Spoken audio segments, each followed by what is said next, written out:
संसद के विशेष सत्र में महिला आरक्षण पर बोलते हुए प्रधानमंत्री नरेंद्र मोदी ने लोकसभा में कहा कि महिला आरक्षण विधेयक का पारित होना भारत की संसदीय यात्रा में स्वर्णिम क्षण है। महिला आरक्षण बिल पास होने पर प्रधानमंत्री नरेंद्र मोदी ने लोकसभा के सभी सदस्यों को तहे दिल से धन्यवाद किया। पीएम मोदी ने कहा, कल भारत की संसदीय यात्रा का स्वर्णिम पल था। इस सदन के सभी सदस्य उस स्वर्णिम पल के हकदार है। कल का निर्णय और आज जब हम राज्यसभा के बाद आखिरी पड़ाव पर कर लेंगे तो देश की मातृशक्ति का जो लिजाज बदलेगा और जो विश्वास पैदा होगा वो देश का नई ऊंचाइयों पर ले जाने वाली अकल्पनीय शक्ति बनकर उभरेंगे। ये मैं अनुभव करता हूँ। भारत की संसदीय यात्रा का एक स्वर्णिम पल था। उस स्वर्णिम पल के हकदार इस सदन के सभी सदस्य हैं। कल भारत की संसदीय यात्रा का एक स्वर्णिम पल था।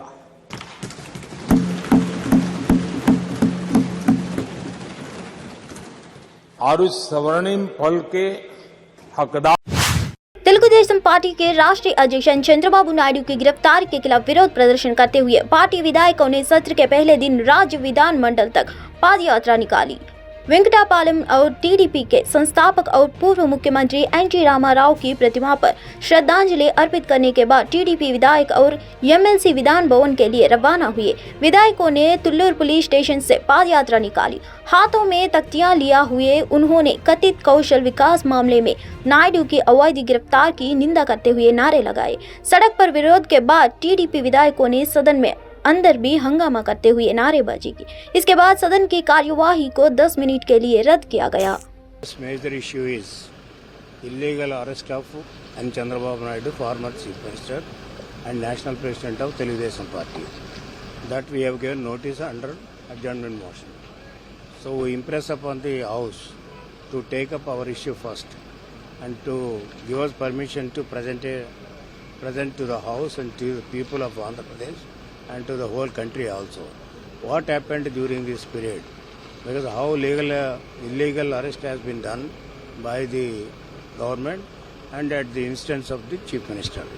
So that's why we wanted, this is a present subject and a burning subject, because कनाडाई संसद के सदस्य चंद्र आर्य ने कनाडा में हिंदुओं सिखों के खिलाफ बढ़ते घृण अपराधों पर प्रकाश डाला। उन्होंने कनाडा में हिंदुओं को भड़कने के लिए खालिस्तान समर्थक एसएफजे के अध्यक्ष गुरपंतवान सिंह पुन्ना को जिम्मेदार ठहराया। कनाडाई संसद ने भारत कनाडा के बीच बढ़ते तनाव के बीच हिंदू कनाडाई लोगों से शांत और सतर्क रहने का भी आग्रह किया। इससे पहले 19 सितंबर को कनाडाई एलओपी पोइलिवरे ने टुडे से भारत के खिलाफ अपने गंभीर आरोपों पर सभी तथ्यों को साथ सफाई देने को कहा था।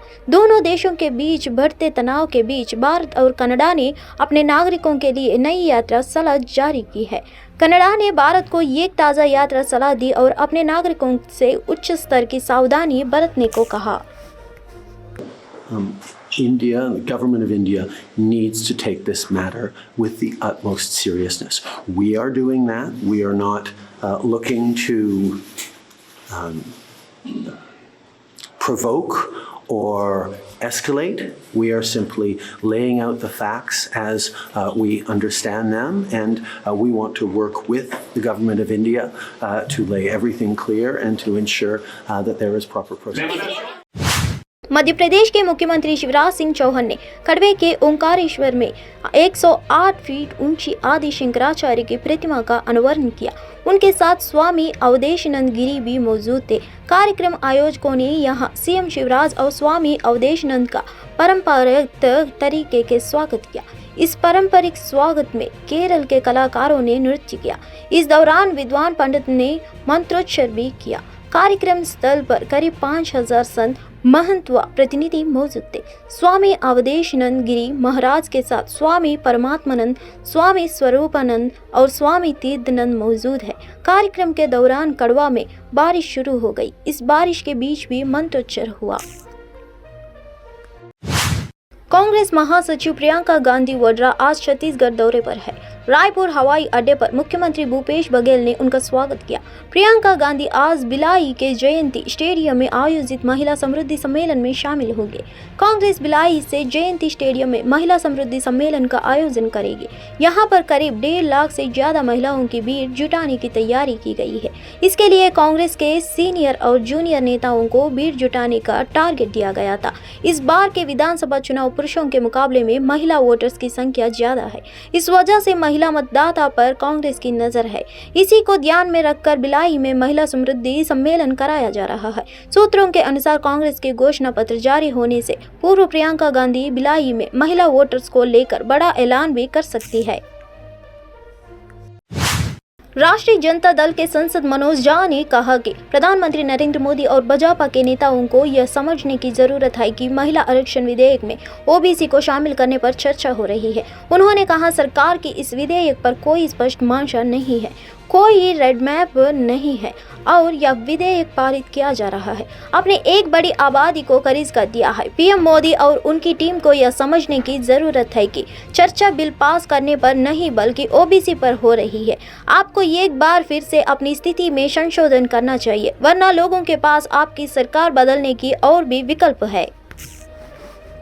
बहुत इस बिल में नियत ही साफ नहीं है सरकार के। अनिश्चित कालखंड के लिए, अनिश्चित प्रतिबद्धताओं के लिए कोई रोड मैप नहीं और ये बिल पास किया जा रहा है। एक बड़ी आबादी को आपने खारिज कर दिया, उनको एक्सक्लूड कर दिया। कल शाम से प्रधानमंत्री जी की टीम को समझना चाहिए कि चर्चा बिल के पास होने की नहीं हो रही है, चर्चा हो रही है ओबीसी की। उनको क्यों नहीं इंक्लूड किया? चर्चा हो रही है जातिगत जनगणना की। छत्तीसगढ़ के मुख्यमंत्री भूपेश बघेल ने कहा कि कांग्रेस पार्टी ने विधेयक का समर्थन किया। उन्होंने सोनिया गांधी का हवाला देते हुए कहा कि बिल को तत्काल प्रभाव से लागू किया जाना चाहिए। जो महिला आरक्षण बिल लाया गया है उसका कांग्रेस ने समर्थन किया है, लेकिन इसे जनगणना और परिसीमन होने के बाद लागू किया जाएगा। इसमें वर्ष लगेगा। सोनिया गांधी ने साफ कहा कि इस तत्काल प्रभाव से लागू किया जाना चाहिए, लेकिन हम ऐसा होता नहीं देख रहे हैं। इसे 2024 के चुनावों से पहले लागू किया जाना चाहिए। देखिए, ये शगुफेबाज तो है ही, क्योंकि महिलाओं के आरक्षण बिल जो लाया गया विधानसभा और लोकसभा के सदस्यों के लिए, तो उसका तो कांग्रेस ने समर्थन किया, लेकिन इसका इम्प्लीमेंट कब होगा? जब उन्होंने कहा कि जब इसका जनगणना हो जाए, उसके बाद परिसीमन हो जाए, उसके बाद लागू होगा। भारतीय जनता पार्टी के नेता जगन्नाथ सरकार ने महिला आरक्षण बिल पर राहुल गांधी के भाषण पर अपनी बात रखी। उन्होंने राहुल गांधी के इस बयान का खंडन किया कि विधेयक में ओबीसी कोटा का प्रावधान नहीं है और कहा कि केंद्रीय गृह मंत्री अमित शाह ने साफ कर दिया है कि सरकार में कितने ओबीसी लोग हैं। उन्होंने कहा, भाजपा इस तरह की राजनीति नहीं करती है। इस पर गृह मंत्री ने पूरा तथ्य पेश किया है कि कितने ओबीसी लोग हैं। हमारे पीएम खुद ओबीसी समुदाय से है। 90 सचिव हैं सरकार में। मैंने खुद से पूछा कि इनमें से कितने सचिव ओबीसी समुदाय के हैं, और जवाब में आया कि केवल 3। तो उन्होंने कहा कि ओबीसी जो सचिव हैं वो 3 हैं ब्यूरोक्रेसी में, तो कोटे को घेरा गया लगभग। देखिए, इस तरफ भाजपा कभी पॉलिटिक्स नहीं करते। इसके बारे में हमारा गृह मंत्री ने पूरा तथ्य सामने रखकर वो जो क्या कितने है ओबीसी का, कितने आदमी कहाँ है, पूरा वो दिखा दिया। वो सबसे ज़्यादा है, जो संरक्षण के जो लिमिटेशन है उससे ज़्यादा भी ये है हमारा साथ। कोई एक ग्रुप में कितने हैं इसके बारे में चर्चा करना, वो नेगेटिव चिंता भावना देश के छोटा करने वाला हमेशा एक। राजस्थान विधानसभा चुनाव को ध्यान में रखकर बीजेपी सत्तारूढ़ कांग्रेस सरकार को घेरने में कोई कसर छोड़ना नहीं चाहती। नेता और मंत्री गहलोत सरकार पर हमलावर है। इसी बीच उत्तराखंड मुख्यमंत्री पुष्कर सिंह धामी का बड़ा बयान सामने आया है। उन्होंने सीएम अशोक गहलोत पर हमला करते हुए बड़ा बयान दे डाला है। उन्होंने आरोप लगाया कि गहलोत सरकार केंद्र से मिलने वाली राशि को यहां की जनता के लिए खर्च नहीं करती है। धामी ने कहा कि पिछले 5 सालों में राजस्थान में ऐसी सरकार है जो केंद्र से मिलने वाली धन राशि को राजस्थान में लगाना नहीं चाहती है। वो यहाँ के लोगों को फायदा नहीं पहुँचाना चाहती है। 5 सालों से राजस्थान के अंदर ऐसी सरकार आई जो सरकार केंद्र से मिलने वाला जो बजट है, केंद्र से मिलने वाली धनराशि है, उस धनराशि को लगाना नहीं चाहती है। वो राजस्थान के लोगों को फायदा नहीं पहुंचाना चाहती है।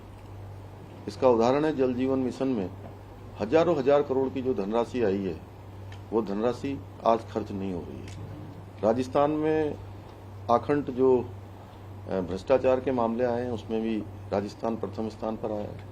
सड़कों में हम जब जाते हैं तो कल रात हमारा 150 किलोमीटर के लगभग पूरे दिन भर की यात्रा हमने करी है। अनेकों स्थानों पर सड़कों पर गड्ढे हैं। महिला आरक्षण बिल पर बोलते हुए कांग्रेस के राज्यसभा सांसद इमरान प्रतापगढ़ी ने कहा कि कांग्रेस सरकार ने 2010 में यह बिल पेश किया था। यह हमारा बिल है। बीजेपी का लक्ष्य बिल को लागू न करना है। विधेयक का पारित होना एक बात है और कार्यनिर्वहन दूसरी बात है। बीजेपी इस बिल को चुनाव प्रचार के तौर पर इस्तेमाल करना चाहती है। मैं अपने पीएम से यह कह रहा हूँ कि आपको न केवल SC, ST और OBC को आरक्षण देना चाहिए, बल्कि अगर आप मुस्लिम महिलाओं के लिए भी चिंतित हैं, आपको उन्हें भी आरक्षण देना चाहिए।